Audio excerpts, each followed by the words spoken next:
የቤት ኪራይ ለመክፈል። አሁን የተሰጠኝ አገልግሎት በጣም ፈጣን ነው፣ ጥሩ ነው። ከዚህ በፊት ግን ትንሽ ወረፋ ነበረባቸው፣ መጨናነቅም ነበር። ከሰው ብዛት አንድ ላይ ተጠራቅሞ ከመምጣት አንጻር መሰለኝ በዛ አገልግሎቱ ትንሽ አሰልቺ ነበረ። ያኔ ግን እነሱ እየተረባረቡ ይሰሩ ነበር።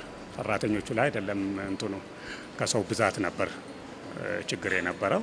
ያም ተስተናግዶ አሁን ደግሞ ባዶ ሆኖ በነፃነት አሁን 5 ደቂቃ አልፈጀብኝም ተስተናግጄ ስወጣ። መሻሻል አለበት ብዬ የማስበው አሁን ላይ አይደለም። አሁን ላይ አገልግሎቱ ያው ብዙ ሰው ስለሌለ ጥሩ መስተንግዶ ያለው፣ እነሱም እየተጨናነቁ አይደለም። ግን ይሄ ውል በሚካሄድበት ሰዓት ላይ ግን አንድ ላይ ተጠራቅሞ ሰውን አንድ ላይ አሰባስቦ መምጣት ማለት ጋፕ አልተፈጠረም ነበር፣ ቶሎም አልተጀመረም ነበር መሰለኝ።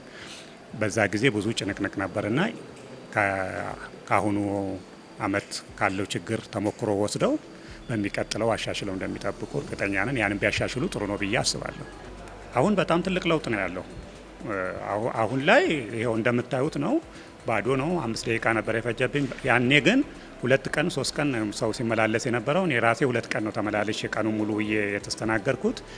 ግን እንደዛ ስንል ሰራተኞቹ አይሰሩም ማለታችን አይደለም። ሰራተኞቹ በጣም ተግተው እየሰሩ ነበረ። ግን ይሄ እንትን ያለማቀናጀት ነው የሚባለው፣ ያ ሰው አንድ ላይ ነው ተሰብስበን የመጣ ነውና ያለማቀናጀት ነገር ነበረ እና ያ ችግር ነበረ። የዶክሜንትም ሰውም ወደዚህ ሲመጣ ወደ ክፍለ ከተማ ሲመጣ ብዙ ነገር አዲስ የሆነብን ነገር ነበረና ከዛ አንጻር ብዙ መጉላላቶች ነበሩ።